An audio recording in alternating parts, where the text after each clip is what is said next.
அதிமுகவின் இரண்டாம் கட்ட தேர்தல் அறிக்கை ஐ பெரியசாமி அமைச்சர் இருக்கார்ல, அவர் வந்து ஒரு இனிப்பான செய்தி இருக்குன்ட்டாப்ல. என்னடா இனிப்பான செய்தி விசாரிக்கணும்னா அந்த மாதிரி விஷயம் பட்டுன்னு அறிவிச்சிட்டாப்ல. இப்போ நீங்கள் 2500 அறிவிச்சா தான் எடுப்படும். ஆமாம், 1000 ரூபாவே ரொம்ப அழகாக கொடுத்தாரு, இல்லை 2500 அப்படின்ற மாதிரி போயிடும். அவங்களுக்கு ஒன்றும் தெரியாது, நிதி மேலாண்மை தெரியாது. நாங்கள் பாருங்கள், கொரோனால 5 பைசா வருமானம் கிடையாது, 50,000 கோடி ரூபா செலவு. சமாளிச்சோமா இல்லையா? 2-3 பேரிடு ஒக்கி புயல், அந்த புயல், இந்த புயல், நாங்கள் நிறுத்தணுமா இல்லையா? எங்களுக்கு தெரியுங்க எப்படி பண்ணணுன்னு, அவங்களுக்கு தெரியாதுங்க.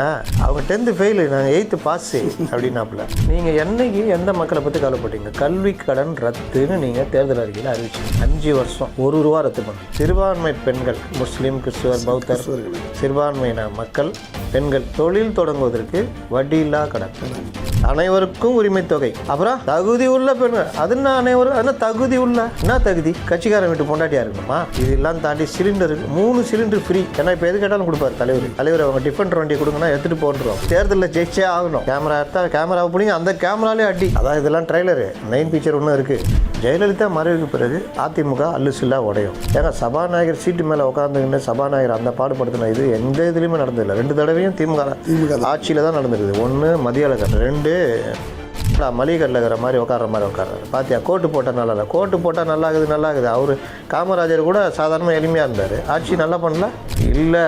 அதிமுக அப்படின்றத மாற்றி அதிமுகக்குள்ளேயே துரோகிகள் இருந்தும் எல்லாரையும் வெளியேற்றி அந்த கட்சி ஸ்ட்ராங்காக நிற்கிது. பாஜக அவ்வளோ பெரிய கட்சி, அமித்ஷா பார்த்து இந்தியாவை பயப்படுது. ஆனால் அமித்ஷாட்ட இது தாங்க இப்படி தாங்க கொண்டு போகிறீங்கல்ல, அதுதான் ஆளுமை. 10 தோல்வி பழனிசாமி சொல்லிட்டு ஜான்சினான்னு ஒருத்தர் இருப்பாப்புல, இதில் போட்டு வந்ததுலேருந்து அடி வாங்கி இருப்பான். அந்த கட்சியில் அப்படி தூக்கி அப்படி போட்டு அப்படி இப்படின்னு வாப்புல. நவீன ஜான்சினா தான் இவர் எடப்பாடி.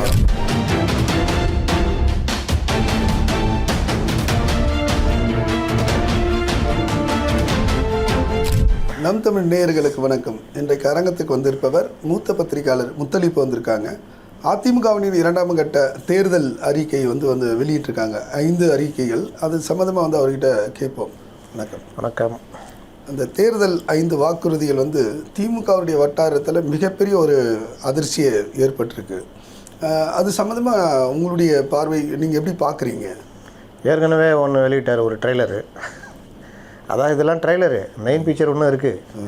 அப்போ ஏற்கனவே ஒரு ட்ரெய்லர் வெளியிட்டார், இது செகண்ட் ட்ரெய்லரு. அது வேணால் ஃபஸ்ட் லுக்குன்னு வச்சுக்கலாம். சினிமாவில் அப்படி தானே போடுவாங்க. ஆமாம். அந்த மாதிரி பொதுவாக தேர்தல் வாக்குறுதி அப்படின்னா ஊராக அதை போயின்னுக்கிறாங்க பாருங்கள். நம்ம இவங்க கனிமொழி அக்கா போகிறாங்க, இதெல்லாம் போய் எல்லாம் ஸ்க்ரூட்னைஸ் பண்ணி ஒரு இதாக வெளிப்பட்டு அப்புறம் வெளியிடுவாங்க. அந்த மாதிரி இந்த கும்பல் தாவேக்கா அவங்க போயின்னு இருக்காங்க. அந்த மாதிரி இவங்களும் போவாங்கன்னு நினச்சிருந்தாங்க. நீ 5 ஸ்ட்ராட்டஜிஸ்ட் வச்சுக்கிற, ஊராக போய் உருவாக்குவேன். அவங்க வச்சுக்கிறேன், நம்ம யாரும் வச்சுருக்க கிடையாது. எங்கள் மூலையில் இருக்குது, வழிகாட்டிகள் இருக்கிறாங்க, மக்கள் பிரச்சனை எங்களுக்கு தெரியும், இந்த அப்படி அப்படின்னு 2000 ரூபா அறிவிச்சாரா? ஆமாம். ஐயோன்னு வாயில் வயத்தில் அடிச்சிக்கினாங்க. ஏன்னா 2000 ரூபா இவங்க அறிவிக்கிறதா இருந்தது. இந்த ஐ பெரியசாமி அமைச்சர் இருக்கார்ல, அவர் ஒரு இனிப்பான செய்தி இருக்குன்ட்டாப்புல. என்னடா இனிப்பான செய்தி விசாரிக்கணும்னா அந்த மாதிரி விஷயம் பட்டுன்னு அறிவிச்சிட்டாப்புல.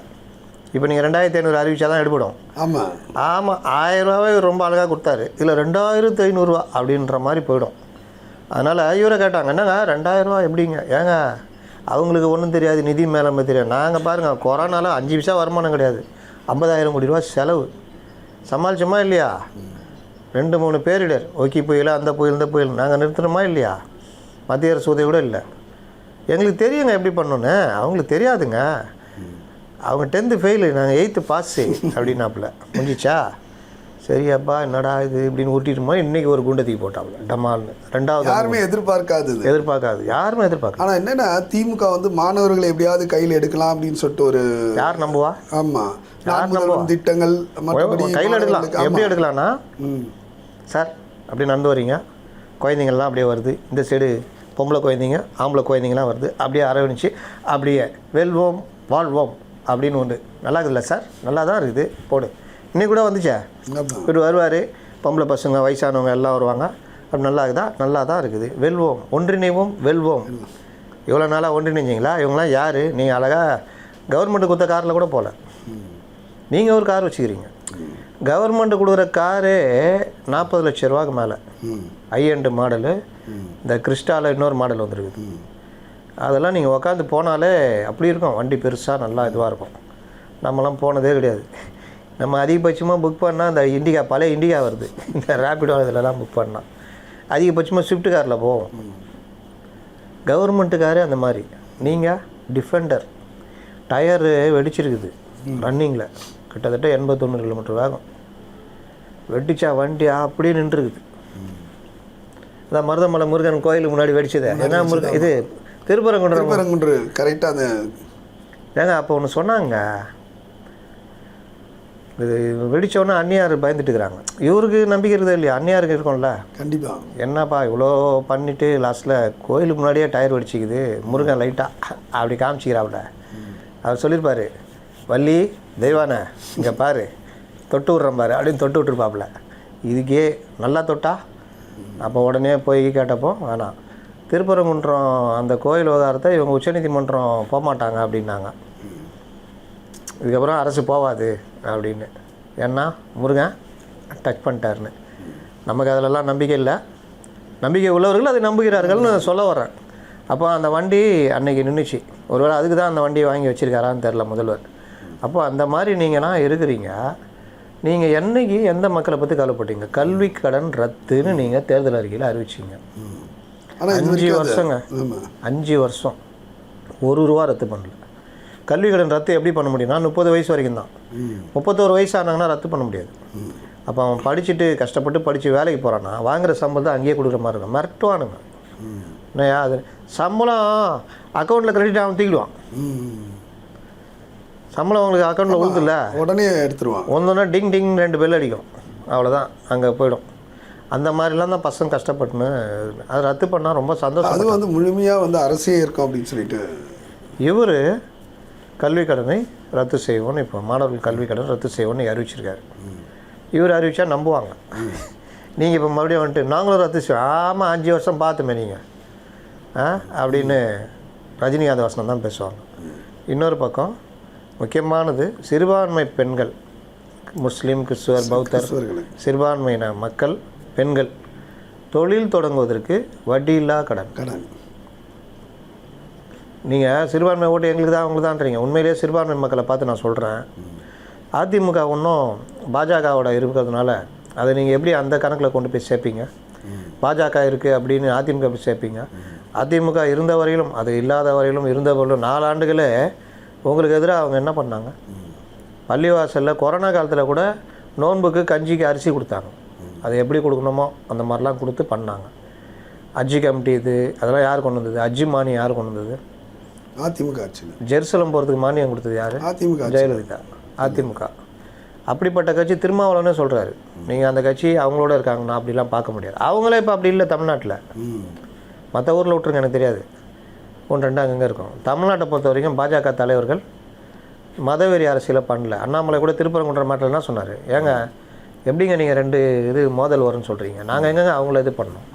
எங்கள் கோயில் எங்கள் நம்பிக்கை தீபம் ஏற்றணும்னு இஸ்லாமிய சகோதரர்கள் வரவேற்றாங்க. அவங்க யாரும் எதிர்க்கலையே. அப்புறம் எங்கெங்கே பிரச்சனை தான் கேட்டாங்க. இந்த அரசியல் தான் அவங்க நோக்கி நகர்றாங்க. எங்கேயாவது அல்லு சில்லு எங்கேயாவது இருக்கும். எல்லாம் ஒரு இதுன்னு இருந்தால் இல்லாமல் இருக்குமா? எதுவுமே இருக்கும், எல்லாமே இருக்காது. அந்த மாதிரி இருக்கிறத வந்து கட்சி உடையதான் நீங்கள் மாற்ற முடியும். நைனா நாகேந்திரன் யார் பாருங்க, ஊரில் போங்க, தென் மாவட்டங்களுக்கு, மாமா என்ன மாமா எப்படி மாமா இருக்கீங்க, என்ன மாமா என்ன பண்ணையாரு, அவர் ஒரு பண்ணையார், அவர் ஊரில் பேர். அப்போ பண்ணையார் எத்தனை பண்ணையார் இருக்கிறாங்க பாருங்கள். பண்ணையூர் பண்ணையார், நெல்லை பண்ணையார்லாங்கிறாங்க. அப்போ அவரை வந்து அவ்வளோ ஒரு மாமா மாப்பிள்ளைன்னு கூப்பிட்டு தாய் பிள்ளையாக பழகிறது தான் அது. அவர் யார்? பாஜகவுடைய மாநில தலைவர். இதுதான் இந்த வடிவம். ஆனால் இவர்கள் வந்து இங்கே உருட்டுறது, பாஜக வந்துடும், பாஜக அதான் வந்துச்சே 11% வந்து என்னாச்சு? எதாவது பண்ணிட்டாங்களா? ஒன்றும் பண்ணலையே, அவங்க வேலையை பார்த்துன்னுக்குறாங்க. அப்போது சிறுபான்மை மக்களுக்கு குறிப்பாக பெண்களுக்கு தொழில் தொடங்க உதவினா இந்த ஆட்சி வந்தால் தானே நடக்கும். கண்டிப்பாக. இவங்களும் சொல்லுவாங்க, ஏம்மா வட்டியில் கடன் கொடுக்குறாரு, நான் கடனே கொடுக்கல, மொத்தமாக அந்த அப்படியே வச்சுக்கோன்னு கொடுக்குறேன்னு. ரொம்ப அழகாக கொடுப்பீங்களே, தெரியாது. அனைவருக்கும் உரிமை தொகை, அப்புறம் தகுதி உள்ள பெண்கள், அது என்ன அனைவரும், அது என்ன தகுதி உள்ள, என்ன தகுதி? கட்சிக்காரன் வீட்டு பொண்டாட்டியாக இருக்கணுமா? கட்சிக்காரன் வீட்டு அம்மாவாக இருக்கணுமா? கட்சிக்காரன் வீட்டு அக்கா தங்கச்சியாக இருக்கணும்? என்ன தகுதி? இல்லை நாங்கள் சில இதெல்லாம் வச்சுக்கிறோம் அந்த தகுதி. சரி அப்படியே வைக்க வேண்டியதானே? அடுத்து ஒரு இது வருது, பிரச்சனை வருதுன்னா இல்லை நாங்கள் கொடுங்க, இது கொடுங்க, அது கொடுங்க. கார்பரேஷனில் வேலை செய்கிறவங்க, கவர்மெண்ட்டில் வேலை செய்கிறவங்க எல்லாருக்கும் 1000 ரூபா. ஆமாம். அவங்களுக்கு அது ஒரு மேட்ரே கிடையாது. ஒரு நாள் பியூட்டி பார்லர் போனாங்களே 3000 ரூபா செலவாகுது. பெடிகிரி கிடிகிரின்னு பண்ணாங்கன்னா அதுக்கே 1500 1000 ரூபா கொடுக்குறீங்க. யாருக்கு கொடுக்கணும்னு பாத்திரம் மருந்து பிச்சை கிடையாது. இது வந்து யாரை வேணால் சொல்லுவேன், ஏடிஎம் கூட சொல்லுவேன். அந்த 2000 ரூபான்றதெல்லாம் அது இது சொல்கிறீங்களா பெஸ்ட்டு தொழில் தொடங்க. அது அனைத்து பெண்களுக்கு மாற்றுங்க. அந்த உரிமை தொகை 2000 ரூபா கட் பண்ணுறாங்க. தகுதி உள்ள பெண்களுக்கு தொழில் தொடங்க நிதி உதவி ஒன்றும் பிரச்சனை இல்லை. 10 பெண்கள் சேர்ந்து நீங்கள் தொழில் தொடங்க கொடுக்குறேன்னா ஒரு தடவை தான் கொடுக்க போகிறீங்க. ஆமாம். நல்லா போவோம், அவங்க வளர்ச்சி அடைவாங்க, அரசுக்கு வருமானம் வரும், தொழில்னா 10 பேர் பயனடைவான், பொருளாதார ஒரு வேலை வாய்ப்பு கிடைச்சா போல இருக்கும். எங்கேருந்து கண்டுபிடிச்சிருந்தாரா? கமலஹாசன் கண்டுபிடிச்சதை தூக்கிட்டு வந்து இவங்க பண்ணி அவந்தால் அந்த ஆட்சி வர போகிறதுல ஏதாவது உளறி எதாவது பண்ணாருன்னா அதை தூக்கிட்டு இவங்க வந்து இப்போ இவர் தூக்கி 2000ன்றாரு. சப்ஜெக்ட்டுக்கு வருவோம். அப்போது கல்வி கடன் ரத்து, தொழில் தொடங்குறது, இதெல்லாம் தாண்டி சிலிண்டருக்கு 3 சிலிண்டர் ஃப்ரீ. ஆமாம். ரேஷன் கார்டு உள்ளவங்களுக்கு நாங்களும் 2 சிலிண்டர் ஃப்ரீ கொடுத்தியா? 100 ரூபா சிலிண்டருக்கு 100 ரூபா குறைப்போம். நீங்கள் கொடுத்தீங்களா? ஒரு குடும்பம் ஒரு வருஷத்துக்கு 6 சிலிண்டர் யூஸ் பண்ணோம் அதிகபட்சம். உங்கள் வீட்டில் ஒரு சிலிண்டர் யூஸ் பண்ணிங்கன்னா எவ்வளோ நாள் வரும்? 2.5 மாதம் வரும். 2.5 மாதம். எங்கள் வீட்டுக்கு ஒரு 2 மாதம் வரும். அப்போது 6 சிலிண்டர் தான் யூஸ் பண்ணோம். உங்கள் வீட்டில் ஒரு 4-5 பேர் இருப்பாங்க, எங்கள் வீட்டில் ஒரு 2-3 பேர் இருப்பாங்க. புதுசாக கல்யாணம் ஆனவங்க, ரொம்ப இதுவாகிறவங்க. இப்போ பாதி பேர் ஸ்விக்கி என்னங்க புக் பண்ணிடலாமா? புக் பண்ண போறியா? பண்ணிட்டியா? இந்த ஃபோன்பே ஜிபே வந்தாலும் வந்துச்சு. இன்றைக்கி தான் ஒரு கடையில் நான் எட்டனான்னு நினச்சிக்கிறேன் அந்த பட்டர் பிஸ்கெட்டை. எவ்வளோங்கடா? 2 ரூபா. மறுபடியும் கேட்டேன் 4 1ங்கண்ணா. 1 2 ரூபா. இதுவா? ஆமாம். ஏன் எவ்வளோ பாச்சு? 34 ரூபா. டைம் ஸ்கேன் பண்ணி கொடுத்துட்டு வரோம். எந்த விலை ஏது விலைன்னு நமக்கு தெரியாது. அப்படி ஆகிட்டோம். ஆமாம். டீ கடையில் போயிட்டு இன்றைக்கி தான் எனக்கு அதிர்ச்சி. சரி, அந்த நாய் வேறு நம்மளை பார்த்துனுது ஆசையாக அவன் போடுவான், அப்புறம் திட்டிட்டு போவோம். அதனால் அது அந்த மாதிரி நீங்கள் எல்லாம் பாதி பேர் ஸ்விக்கி ஜொமேட்டோன்னு பாதி பேர் எங்கள் நைட்டில் சாப்பிட்றாங்க. பூரா பையெல்லாம் வந்து ஹோட்டலில் தான் இருக்காங்க. ஹோட்டல் தான்.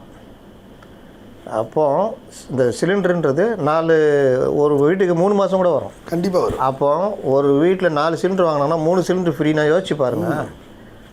இவர் செலவு பண்ண போகிறது 3000 ரூபா ஒரு குடும்பத்துக்கு. ஆமாம். வருஷத்துக்கு 3000 ரூபா. இது எவ்வளோ பெரிய ஒரு இது அவங்கள போய் ரீச் ஆகும். இந்த மாதிரி இது. அப்புறம் ஜல்லிக்கட்டு பாரம்பரியம். தென் மாவட்டங்கள், கொங்கு மண்டலம், மத்திய மண்டலம் இங்கெல்லாம் என்ன அறிவிச்சாங்கன்னா ஜல்லிக்கட்டு வீரர்களுக்கு அரசு வேலை அப்படின்னு சொன்னாங்க. அரசு வேலை அறிவிக்கல. அவன் கேட்டு பேசி அதுக்கப்புறம் அன்னைக்கு ஏன்னா இப்போ எது கேட்டாலும் கொடுப்பாரு தலைவர். அவங்க டிஃபெண்டர் வண்டியை கொடுங்கன்னா எடுத்துகிட்டு போன்றுவாப்புல. அந்தளவுக்கு இப்போ தேர்தலில் ஜெயிச்சே ஆகணும். தலைவரை அது கொடுங்களேன். அந்த சைக்கிள் வச்சுருந்தீங்களா? இப்போ கூட ஓட்டுறதே கிடையாது. நீங்கள் வீட்டில் தானே கிடக்கும். அது கொடுங்க தலைவர்னா கொடுத்துருவாப்புல. எம்ஜிஆராக மாறிடுவார். அந்த மாதிரி கேட்டவுடனே கொடுத்துட்டாப்புல. அரசு வேலை எத்தனை பேர் ஜெயிப்பாங்க? ஊருக்கு ஒருத்தன் ஜெயிப்பான். அப்போ ஒரு வருஷத்துக்கு 3 பேர் ரைட்டு விடு கொடுத்துடலாம் அப்படின்னு. செகண்ட் வரணும்லாம் கூட எதுவும் இல்லை. அவனே பாவன் ஜல்லிக்கட்டில் மாடை அடிக்கணும். அவனுக்கு போய் சொகுசு கார் கொடுக்குறீங்க. ஒரு டிராக்டரோ அவர் சொல்கிறாப்புல விவசாயம் சம்மந்தமானோ இல்லை 10 மாடு வச்சுக்கோ. 10 பசு மாடு, 2 காளை மாடு. அடுத்த வருஷம் பார்க்கும்போது 20 பசு மாடு இருக்கணும். காளை மாடுங்களா வேலையை ஆரம்பிங்கன்னா நல்லாயிருக்கும். அதை விட்டு அவனை போய் காரை குத்தான் ஊருக்குள்ளே 2 நாள் சுற்றின்னு இருப்பான். பெட்ரோல் போட காசு இருக்காது. அவன் அப்புறம் காலையை பராமரிப்பானா அவன்? இந்த மாதிரி தான் இவங்க எல்லாம் இவங்க எலைட்டாக போயிட்டாங்க. இவங்க சிந்தனைலாம் அப்படி போயிடுச்சு. கார் வாங்கி கொடுக்கணும், அது வாங்கி கொடுக்கணும். அடுத்த தடவை வாட்ச் வாங்கி கொடுப்பாங்க. எவ்வளோ? 10 லட்சம் ரூபா. இதுவா சார்? இது எதுக்கு சார்? எனக்கு நான் 400 ரூபாயில் ஒரு வாட்ச் வாங்கி கட்டிக்க போகிறேன். அதுலேயும் இதே டைம் தான் காமிக்கும். வேறு எதாவது காமிக்கும்? அதுலேயும் அதே டைம் தான். வேணா உனக்கு நேரம் நல்லா இருக்குன்னு வேணால் இதில் இருக்கும். அவ்வளோதான். அப்போது இந்த மாதிரி தான் நம்ம மனசு தான் காரணம். கண்டிப்பாக. இவர்கள் அந்த எலைட்டுக்கு போயிட்டாங்க. இவர் இதில் இருக்கார். யாருக்கு என்ன யூஸ் ஆகும் அதை கொடுக்கும்போதே அரசுடைய நிதி மேலாண்மை பாதிக்காத அளவுக்கு இருக்கணும். அப்போ அந்த மாதிரி 2000 ரூபாயில் மட்டும் தான் மாட்டிக்கினாப்புல. கண்டிப்பாக. என்ன பண்ண போகிறாங்க? இன்னொரு முக்கியமான ஒரு அறிவிப்பு 1200லேருந்து 2000 ரூபாய் விதவைகளுக்கு மற்றும் வந்து ஏங்க அது ரொம்ப முக்கியமானதுங்க. அது பெரிய விஷயம். இவங்க கொடுக்கவே இல்லை. தெரியும்ல? தெரியும். குறிப்பிட்ட வருஷம் பலரை கட் பண்ணி விட்டாங்க. அது இதுன்னு கட் பண்ணி ரொம்ப பேருக்கு வரல. அது ஒரு பெரிய குறையாக இருக்குது. ஏன்னா அது நான் நிறைய பேர் பார்த்துருக்கேன். அந்த 1000 ரூபாய் வரதுக்கு போஸ்ட் ஆஃபீஸில் போய் நிற்பாங்க, பேங்க்கில் போய் நிற்பாங்க. ஏங்க அன்றைக்கி தாங்க மருமகளை அத்தை கிளம்புறீங்களா, காஃபி சாப்பிட்றீங்களா, டீ சாப்பிட்றீங்களா? என்ன உன்னால் கேட்கவில்லை இன்றைக்கின்னா தேதி? ஓ அப்படியா, சரி பார்த்துங்க போங்க. பஸ்ஸுக்கு டிக்கெட்டுக்கெலாம் தான் நம்ம வந்து இருக்க விடியல். எங்கம்மா அது 4 பஸ் வந்ததில் ஒரு பஸ் வருது, இருந்தாலும் வெயிட் பண்ணி போங்க அத்தை அப்படின்னு. இந்த மாதிரி அந்த மரியாதை, அந்த இது அது 2000 பெரிய விஷயம் தானே. அப்புறம் மாற்றுத்திறனாளிகளுக்கு வந்து வங்கி கடன் ரத்து அப்படின்னு சொல்லிட்டு நீங்கள் மாற்றுத்திறனாளிகளில் படிக்கிறவன் இருப்பான், தொழில் செய்கிறவன் இருப்பான், கடை பொட்டி கடை வச்சுக்கிறவன் இருப்பான், எங்கேயாவது வேலை செய்கிறவன் இருப்பான். இப்போ இவங்களாம் ஏதாவது கடன் வாங்கின ரத்துனா அது நல்ல ஒரு விஷயம் தானே. கண்டிப்பாக இப்போ இது எல்லாமே ஏடிஎம்கே மக்கள்கிட்ட கொண்டு போய் சேர்க்கணும். சேர்த்தால்தான் இவ்வளோ இருக்கா அப்படின்னு சொல்லிட்டு அவங்க வாக்களிக்கிறதுக்கான இதாக இருக்கும். தேர்தல் வாக்குறுதியை சொன்னதை நாங்கள் இதெல்லாம் செஞ்சுருக்கோம். இவங்க போட்டு அடிக்கிறாருல்ல, செஞ்சியான்னு கேட்குறாருல்ல. நீ செஞ்சியான்னு திருப்பி எங்கே கேட்டாங்களா பார்த்தீங்களா? அதுக்கு பதில் என்ன கேட்குறது? டேபிளுக்கு கீழே தவழ்ந்த பாடி காலும் சேரும். நான் ஒன்று என்ன கேட்குறேன், நான் வாக்குறுதி கொடுத்தீங்களே செஞ்சீங்களான்னு கேட்குறேன். அது மாதிரி நீங்கள் கொடுத்தீங்களா செஞ்சீங்களான்னு கேளுங்க. நாங்கள் கூட கொடுக்கல, ஜெயலலிதா தான் ஆட்சியில் இருந்தாங்க அப்போ 2016. அதெல்லாம் செஞ்சீங்களான்னு கேளுங்க. இந்த பெண்களுக்கு 25,000 மானியத்தில் 2 வீலரு அவங்க சொல்லி செஞ்சு கொடுத்தாங்க, பலருக்கும் போச்சு. மானியத்தில் இப்போவும் அவர் அறிவிச்சிருக்காரு. இதெல்லாம் ரீச்சு. நீங்கள் எதாவது சொன்னீங்களா செஞ்சீங்களான்னா யார் செஞ்ச? நல்லா செஞ்சுக்கிறோமே. கேமரா எடுத்தால் கேமராவை பிடிங்க, அந்த கேமராலே அடி பார்த்தீங்களா? ஆமாம். ஆனால் எம்எல்ஏவை அடித்தார்னு ஒரு புகாரை வாங்கி நான் அடிக்கடி ஒரு ஜோக் சொல்லுவேன். இவன் வாட்டில் போய்கிட்டு இருப்பான், அவன் வருவான், தலைவர் வராரு தெரியும்ல, வராரா? ஆமாம் வராரு. சரி, அதுக்கு கூட்டம் நடத்தணும்ல, அதுக்கு கொடு. நானா நீ வேறு அப்படி தேடி 100 ரூபாவா? எங்கள் ரேஞ்சு தெரியுமா? உன் ரேஞ்சு இருந்தால் எதுக்கு வந்து பிச்சை எடுக்கிற அப்படின்னு. என்னது? இல்லை உங்கள் ரேஞ்சு தான் பெருசு இல்லை, அப்புறம் எதுக்கு இங்கே வந்து கேட்குறீங்க? கொடு. தலைவர் வர்றது, அவர் பாதம் இங்கே படுறது அவ்வளோ பெரிய விஷயம். எவ்வளோ? 2000 கொடு. 2000 இல்லைங்க. என்னடா 2000 இல்லை, அடிச்சு டமால் டிமின்னு அடிச்சு கடையை காலி பண்ணி பக்குன்னு ஒன்று 3 நல்லா குத்துவானுங்க தெரியுமா? பாக்ஸிங்கில் அங்கே தான் ப்ராக்டிஸ் பண்ணுவாங்க. குத்தி மூக்கெலாம் வஞ்சிடும், உதரெல்லாம் கிழிஞ்சிடும். இது போய் போலீஸ் ஸ்டேஷனில் புகார் கொடுப்பாரு. வட்டச்செயலால் அடிச்சிட்டான், மூஞ்சை உடச்சிட்டான். நீ என்னயா பண்ண? அவன் கோவம் வர மாதிரி எதாவது பண்ணி அவர் அங்கே போகணுன்னா இன்ஸ்பெக்டர் கேட்பார். அவர் கோவம் வர மாதிரி எதாவது பண்ணி அங்கேயே போகணும் வந்துட்டுருக்கோம். ஒருத்தனை வாயை குழப்பி அமுச்சிக்கிறேன், பார்த்து செஞ்சுரு, நான் பார்த்துக்கிறேன் தலைவரா, நீ வந்தோன்னே என்ன ஆச்சு? இங்கேயா வந்த? டாக்டர்கிட்ட போக வேண்டியது தானே? இல்லை புகார் கொடுக்க வந்தேன். என்ன புகார்? என்ன பண்ண? இல்லை இந்த மாதிரி அடிச்சிட்டாப்பில். அடிச்சிட்டாரா? அவன் மூஞ்சை கொண்டு போய் கையில் மோதனியா? என் மூஞ்சை கொண்டு போய் தான் கையில் மோதினேன். அவர் கோவப்படுற மாதிரி ஏன் நடந்துக்கிறா? ஏங்க 2000 ரூபா கேட்டாருங்க, 100 ரூபா இருந்தது. அதுக்கே கொடுத்துருந்தா பார்த்தியா வாய் கிழிஞ்சிருக்குமா? ஏங்க புகார் கொடுக்க வந்தாங்க. சரி போய் டாக்டர் போயிட்டு வா போ. டாக்டர் போயிட்டு வருவான். நம்ம இன்ஸ்பெக்டர் நல்லூர்ப்பா புகார். அங்கே வந்தோன்னே உட்கார். அப்படி என்னங்க உட்கார் சொல்கிறீங்க? அவரை முறைச்சிட்டியாம, நீ கெட்ட வார்த்தையில் திட்டினியாம, அப்படியே கேஸ் உன் மேலேயும் கேஸு. நான் இது அவர் மேலே கேஸ், அவர் மேலேயும் போட்டுக்கிறேன்ப்பா. அங்கே பார் சேரில் உட்காந்துக்கிறார் பார், அவர் சேரு நாங்கள் கீழேயா? ஆமாம். என்ன அவரை போட்டு அடிச்சல, அவரை போட்டு பண்ணல, உன் மேலேயும் கேஸு அவர் மேலேயும் கேஸு, 2 பேரும் ரிமாண்ட் பண்ணிடுறோம். வக்கீல் வந்துக்கிறாங்களா? அவங்களுக்கு வந்துக்கிறாங்களா? குத்துக்கிறாங்க உனக்கு? ஏங்க அடிச்சு வாய் கிழிச்சு இப்போ தான் வந்துக்கிறேன். சரி நீ இப்போ என்ன பண்ண போகிற? அண்ணன் ஐயா பார்த்து எதாவது பண்ணி விடுங்க. வா எந்திரி வா, எப்பா கை கொடுப்பா. அவ்வளோதான் சமாதானம். அண்ணன் கோவத்தில் அடிச்சார், அண்ணன் மாதிரி அண்ணன் அடிச்சான்னு நினச்சி கை கொடு, அவ்வளோதான். இந்த மாதிரி நடக்கும்ல. ஆமாம். இது கல்குவாரியில் போய் எடுக்க போய்க்கிறாங்க. எம்எல்ஏ பிடுங்கி இன்றைக்கி காமிக்கிறாங்க. ஆமாம், கேமராவை பிடிங்கி அடிக்கிறாரு. அடி செம்ம அடி, ஹாஸ்பிட்டலில் அட்மிட்டு. இங்கே இருக்கிற யாருமே அதை எதிர்த்து குரல் கொடுக்கல, கொஞ்சம் பேர் குரல் கொடுக்குறாங்க. இது கேஸ் எப்படி தெரியுமா? எம்எல்ஏவை இவங்களும் அடிச்சிட்டான். இவங்க போய் இவங்க வேலை வெட்டி இல்லாமல் என்னடா செய்தி ஏற்றியா, இது எம்எல்ஏ போய் அடிச்சுட்டு வரேன், அதையே செய்தி ஆக்கிடலாம் அப்படின்னு எம்எல்ஏ போய் அடிக்க போன மாதிரி எம்எல்ஏ அடிச்சிட்டாங்கன்னு அவங்க மேலேயும் கேஸ். இன்னும் எம்எல்ஏ பட்டியலினத்தில் இருந்தாலும் வச்சுக்கோங்க, வேறு மாதிரி முடிஞ்சது கதை. பிசிஆர் ஆக்ட் தான். அப்போது அவர் எப்பேற்பட்டவர்னா பல விஷயங்களுக்கு பேர் போனவர். சொந்த கட்சிக்காரனே அடிச்சிக்கிறான், நீ என்ன நீ பெரிய ஆளா அப்படின்னு. திருச்சி சிவா வீட்டில் இவர் தான் பூந்து அடிச்சா அந்த டைமில். சொந்த கட்சிக்காரனே அடிச்சிக்கிறோம், நீ என்ன எந்த மூலிகை? நீ யார்? நீ அவங்களாம் எப்படி தெரியுமா இருக்கும்? யார் நீ? எவ்வளோ சம்பளம் வாங்குற? 20,000 ரூபா சம்பளம் வாங்கியா? இவ்வளோ திமுறா அவனுக்கு? இந்த ரேஞ்சு தான் இவங்க ரேஞ்சு பேசுறது. ஏன்னா இவங்களே மீடியா நடத்துகிறாங்க. அப்போ மீடியானா இவங்களுக்கு வேலை செய்கிறவங்களாம் இது. இன்னொன்று பல பேர் தலையை சொஞ்சி நிற்பான். இந்த இடத்துல அவனே கம்னு போகிறான், குத்ததை வாங்கி போயிருந்தான். நீ என்ன நடுவில் பெரிய வந்துட்டார் இவர் ஜேம்ஸ் பாண்டு அப்படின்னு போட்டு அடிக்கும். அடிச்சிட்டா பிறகு காயத்தோடு கிடந்தானா இவங்க எங்களாப்பா தம்பி எம்எல்ஏ அடிச்சியாம கெட்ட வார்த்தையில திட்டினியாமே. சார் நான் எங்கே சார் பண்ணேன், கேஸ் கொடுத்துக்கிறாருப்பா. என்ன சொல்கிற? சமாதானமாக போயிடுறியா? அண்ணன் ஏதோ அண்ணன் தம்பி மாதிரி அடிச்ச மாதிரி வச்சுக்கோ அப்படின்னு. சார் மேட்ரு பெருசாகிடுச்சு சார், எங்கள் சேனலில் விட்ற மாதிரி இல்லை, பெருசாக வச்சு செய்கிறாங்க சார். சும்மா அவங்கள சீண்டி விட்டு ஊரில் இருக்கிறதெல்லாம் போய் எடுத்துனுக்குறாங்க. அந்த நியூஸ் 24/7 ஒருத்தன் சரக்கு விற்றுனுக்குறாங்க பொட்டி கடை மாதிரி வச்சுக்கின்னு லீவ் நாள்லேயே விற்றுனுக்குறான். அவனை கேட்டால் என்ன சொல்கிறான், மற்ற டைமில் கிடைக்கல அதான் பண்ணு குத்துனுக்குறான் சேவை செய்கிற மாதிரி. என்ன இது எவ்வளோ 200 50 ரூபா கூட 50 ரூபா இல்லைங்க 40 ரூபா தான்றான். அந்தளவுக்கு ஒரு துணிச்சல் ஆயிடுச்சு.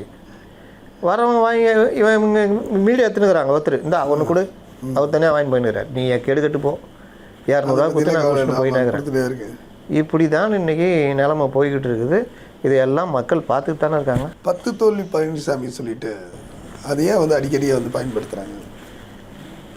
10 தடவை தோத்துட்டாரு, அதனால் 10 தோல்வி பழனிசாமின்றாங்க. ஆனால் நான் எப்படி இதை பார்க்குறேன்னா, அவர் தோல்விகளை தழுவினார். ஒரு மிகப்பெரிய ஆளுமை திடீரென மறைஞ்சிட்டாங்க. இந்த கட்சி தள்ளாடுது. தள்ளாடும் பொழுது இதோட அதிமுக முடிஞ்சது ஒன்றும் கிடையாது அப்படின்னு நினைக்கிற டைமில் இவர் பொறுப்புக்கு வர்றார். பழனிசாமி யாரா அது பழனிசாமி எங்கேருந்து வந்தார் அப்படி இப்படின்னு இது பண்ணுறான். அவர் ஓபிஎஸ் எவ்வளோ பெரிய ஆள், இவருன்னா யார் பழனிசாமி அவரு அமைதியாக தான் வராரு, பொறுப்பேற்றுக்கிறாரு. கொஞ்ச நாளில் இவங்க நம்ம டிடிவி இவங்களாம் வெளியேற்றிட்டு மேலேருந்து ஓபிஎஸ் உள்ளே வந்தோன்னே அவருக்கு ஒரு அசைன்மெண்ட் இருக்குல்ல, அவர் இல்லாத தொல்லைலாம் கொடுக்குறாரு, உடச்சல்லாம் கொடுக்குறாரு. அப்படியும் ஆட்சியை நடத்துகிறாங்க.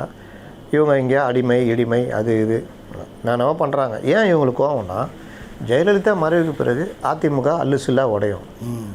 அப்போது நம்ம எதாவது பண்ணலான்னு ஆட்சியை காலூர்லான்னு சொல்லிட்டு அவங்க சட்டையெல்லாம் கிழிச்சிட்டு வந்தார். ஞாபகம் தான் அந்த இது நம்பிக்கையா தீர்மானம். ஏங்க சபாநாயகர் சீட்டு மேலே உட்காந்துக்கின்னு சபாநாயகர் அந்த பாடுபடுத்தின இது எந்த இதுலேயுமே நடந்ததில்லை. 2 தடவையும் திமுக ஆட்சியில் தான் நடந்துருது. 1 மதியழகன் எம்ஜிஆர் பிரியும் பொழுது, 2 தனபால். இது நீங்கள் இன்றைக்கும் போனீங்கன்னா சமூக வளத்தில் இருக்கும். அந்த இதில் உட்காந்துட்டு ஜெய அன்பழகன் எல்லாம் பண்ணிட்டு இருப்பாங்க. அப்போ அப்படி பண்ண சட்டசபை பண்ணிவிட்டு சட்டையெல்லாம் கிழிச்சிட்டு வெளியே வந்தார். என்னென்ன பண்ணியும் ஒன்றும் பண்ண முடியல. ஆட்சியை கொண்டு போனார். பேரிடர், கொரோனா, லாக்டவுன், அவ்வளோ கஷ்டம், ஒக்கி புயல், அந்த புயல் இந்த புயல் 3-4 சமாளிச்சார். எல்லாம் சமாளித்தார். கட்சியை தன் கட்டுப்பாடு. அந்த பொங்கல் தீபாவளி வந்தால் அந்த பேருந்து நிலையத்துக்கு அந்த அமைச்சர்கள் கரெக்டாக போவாங்க. அவ்வளோ ஒரு இதுவாக பண்ணியிருந்தாங்க. எந்த ஒரு விஷயத்துலையும் பார்த்தா. ஆனால் இவங்க கிண்டல், என்னடா மளிகை கட்டில் இருக்கிற மாதிரி உட்கார்ற மாதிரி உட்கார்றாரு. பார்த்தியா கோட்டு போட்டால் நல்லா இல்லை, கோட்டு போட்டால் நல்லாகுது. அவர் காமராஜர் கூட சாதாரணமாக எளிமையாக இருந்தார். ஆட்சி நல்லா பண்ணல, சிறப்பாக பண்ணார். நீங்கள் உட்காந்து அன்றைக்கி அயாபுசா பைக்கில் முறுக்குனா ஆட்சி சரியாயிடுமா? அது உங்களுக்கு வேணால் பார்க்கறதுக்கு நல்லாயிருக்கும். அந்நியார்கிட்ட காமிக்கலாம். எப்படிங்கிறேன் ஹீரோ மாதிரி இருக்கிறா 70 வயசில் எப்படிங்கிறேன் பாரு. உங்களுக்கு என்னங்க ஹீரோ 74 வயசில் நீங்கள் ஹீரோங்கன்னு அண்ணி சந்தோஷப்பட்டுக்குவாங்க. மக்களுக்கு யார் எப்படி இருந்தால் அண்ணாதுரை என்ன பெரிய அழகரா? அப்போது ஆட்சி எப்படி பண்ணுறீங்க அதுதான் பண்ணார். அதற்கு பிறகு கூட்டணி சேருது. பிரிந்து போனவர்கள் எல்லாம் அவர்களுக்கு பல பிரச்சனைகள் ஒன்று சேர்றாங்க. அப்பா இறந்த பிறகு ஸ்டாலின் வராரு. ரொம்ப நல்ல மனுஷன், ரொம்ப உணர்ச்சி வசப்படக்கூடியவர். உண்மை, எளிதில் எல்லாருக்கும் மயங்கிடுவார். யாரையும் இது பண்ண மாட்டார். உண்மை, அதை பயன்படுத்தி நீங்கள் இந்த வழி பண்ணி வச்சுன்னுக்கிறாங்க அவரை.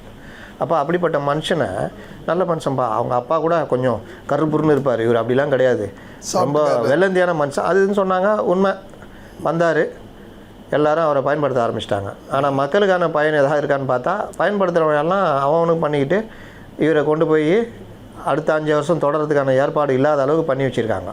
ஒரு டிஜிபி நியமனத்தில் கூட அவருக்கு எதுவும் சம்மந்தம் இருக்காது எனக்கு தெரிஞ்சு. ஏன்னா அவரை பார்த்தா வரட்டுமே என்ன, நான் கூட பார்த்தா அன்றைக்கி பெண்கள் இதில் வந்தாங்க, அவங்க தானே சிம்மா அகர்வால் தானே, வரட்டுமே என்ன அப்படின்ட்டுருவார். என்னென்னா அவங்க அதை கண்ணில் காட்டாமையாக வச்சுன்னு இருப்பாங்க. இது ஒரு பார்ட்டு. அப்போது தோல்வியே தொடர்ந்து வருது. 10 தோல்வி பழனிசாமி ஆய்வி. ஒன்று நல்லா பார்த்துக்குங்க, ஒருத்தருடைய ஆளுமை எங்கே வெளிப்படும்னா, நீங்கள் எவ்வளோ துன்பங்களை துயரங்களை தோல்விகளை தாங்கி அதுக்கு பிறகு நிற்கிறீங்களோ அவன்தான் பெஸ்ட்டு நிர்வாகி, அவன்தான் சிறந்த தலைவன், அவன்தான் சிறந்த ஆளுமை. அப்படிப்பட்ட ஆளுமை அதுக்கப்புறம் எந்த இது வந்தாலும் சமாளிச்சிடுவான். ஆனால் ஒரு பெரிய பணக்கார வீட்டு பிள்ளையாக பிறந்துட்டு எல்லா இதுவும் அனுபவிச்சுட்டு எல்லாமே நல்லதாக நடந்துட்டு ஒரு சின்ன துன்பம் வந்தால் கூட தாங்க முடியாது. இவர் பார்ன் வித் சில்வர் ஸ்பூனு. அப்பா நல்லே வளர்ந்தார். அப்பாவே எல்லாத்தையும் தூக்கி தோல் மேலே போட்டுக்கினார். இவர்கிட்ட எதுவுமே கொடுக்கல. பல தலைவர்கள் இருந்தாங்க எல்லாத்தையும் தாங்கிறதுக்கு. எம்ஜிஆர் அடைஞ்ச தொடர் தோல்வியெல்லாம் அப்பா பார்த்துக்கிட்டாரு. கண்டிப்பாக இப்படி எல்லாம் நடந்து உங்களுக்காக வைகோவை வெளியே அமிச்சாங்க. இதெல்லாம் முடிஞ்சு நீங்கள் வந்தீங்க, நீங்கள் உட்காந்துருக்கீங்க. வந்ததுலேருந்து வெற்றியை பார்க்குறீங்க, மறுக்கவே முடியாது. ஆனால் முதல் முறையாக அவர் எல்லாத்தையும் பார்த்துட்டு வந்து இன்றைக்கி கட்சியை தூக்கி நிறுத்தி இன்றைக்கி அதிமுக இல்லை, ஒரு எம்எல்ஏ இருந்து கூட கட்சியை காப்பாற்ற. ஆமாம், இன்றைக்கி இல்லை அதிமுக அப்படின்றத மாற்றி அதிமுகக்குள்ளேயே துரோகிகள் இருந்தும் எல்லாரையும் வெளியேற்றி அந்த கட்சி ஸ்ட்ராங்காக நிற்கிது. இது தாண்டா நமக்கு ஏற்ற பார்ட்னர்னு அமித்ஷாவே இறங்கி வந்து கூட்டணி வச்சு டிடிவி வெளியே போனவர் மறுபடியும் உள்ளே வந்து நாளை நமதே பாட்டு பாடி கட்டிப்பிடிச்சி இன்றைக்கி அந்த அளவுக்கு அந்த ஸ்ட்ராங்காக போகுது. இங்கே எந்த கொள்கை வந்தாலும் ஆச்சரியங்கள் வந்தாலும் இது வந்தோடனே ஒன்று சேருவோன்னு சொன்னவங்களாம் நீ கட்டியை முழுகுன்னு வச்சு நின்றுக்கிறான் ரெடியாக. எப்படா ப்ரூட்டஸ் யூடியூப் ப்ரூட்டஸ் மாதிரி குத்தலாமான்னு ரெடியாகிறான். இப்போ தேர்தலில் தகுதி பங்கீடு சண்டை, கட்சிக்கு வெளியே, கட்சிக்குள்ளே மருமக சகோதரி சீனியர் அமைச்சர்கள் இந்த சண்டை, இதையெல்லாம் சமாளித்து ஒருவேளை தோல்வி வந்தால் நீங்கள் சமாளித்து நின்றால் நீங்கள் பெரிய ஆள். ஒரு கலைஞரின் மகனாகன்றாரு, அந்த கலைஞரின் மகனாக சொல்லலாம். ஆனால் தோல்வி வந்து ஓடுவாங்க பாருங்க, அத்தனை பேர் அப்படி ஓடுவாங்க. கூட உங்களுக்கு ஆலோசனை வேணால் கமல்ஹாசங்கிறார் அறிவாலய வாட்ச்மேன், அவர்கிட்ட கேட்டுங்க எப்படி ஓடுவாங்கன்னு. இனி அவரே ஓடி வந்துட்டேன், இருங்கப்பா நானும் வரேன்ப்பா, எங்கே போகிறேன் திமுகவுக்கு தான் இருப்பா நானும் வரேன்ட்டு அவரும் வந்துட்டாப்லாங்க. அந்த மாதிரி அப்போது இதெல்லாம் தாங்கி நிற்கிற ஒரு ஆள் தான் சிறந்த ஆளுமை. தாங்கி நின்ட்டார். நாளைக்கு ஆட்சி வந்தால் தெரியும் எப்படி பண்ணோம் எது பண்ணணும். இன்னொன்று அடிமைன்றாங்கள, எந்த இடம் வந்தாலும் அந்த இடத்துல விட்டு கொடுக்காம கட்சியை நிப்பாட்டுறது. பாஜக அவ்வளோ பெரிய கட்சி, அமித்ஷா பார்த்து இந்தியாவை பயப்படுது. ஆனால் அமித்ஷாட்ட இது தாங்க இப்படி தாங்க கொண்டு போகிறீங்கல்ல, அதுதான் ஆளுமை, பெரிய விஷயம். அதனால் அந்த 10 தோல்வி பழனிசாமிலாம் இவர்கள் திருப்திக்கு சொல்வது, 10 தோல்வி இருந்தாலும் எந்திரிச்சு நிற்கிறேன்னா இல்லையா, கண்டிப்பாக அதுதான் மேட்ரு. ஒரே அடியில் உழுந்துறது இல்லை, 10 ரவுண்டு அடி வாங்கினாலும் யார் நாக் அவுட் பண்ணுறாங்கன்றதான் அதுதான் வந்து. ஆமாம், முடியும். இந்த ஜான்சினான்னு ஒருத்தர் இருப்பாப்புல இதில் போட்டு வந்ததுலேருந்து அடி வாங்கிட்டு இருப்பான். இருந்தாலும் இங்கே இவ்வளோ தூக்கி போடுவாங்க, அப்படி தூக்கி போடுவோம். என்னடா இருந்தாலும் இவ்வளோ அடி வாங்கணும்னு பார்த்தா காட்சியில் அப்படி தூக்கி அப்படி போட்டி போட்டு அப்படி இப்படின்னு அந்த ஜான்சினா, நவீன ஜான்சினா தான் இவர் எடப்பாடி அவர்கள். நிச்சயமாக உங்களுடைய அருமையான பதிவு இளைஞர்களுக்கு வந்து இது ஒரு மிகப்பெரிய ஒரு விழிப்புணர்வு ஏற்படுத்தும் நம்பிக்கையோடு விடைபெறுகிறேன். நன்றி.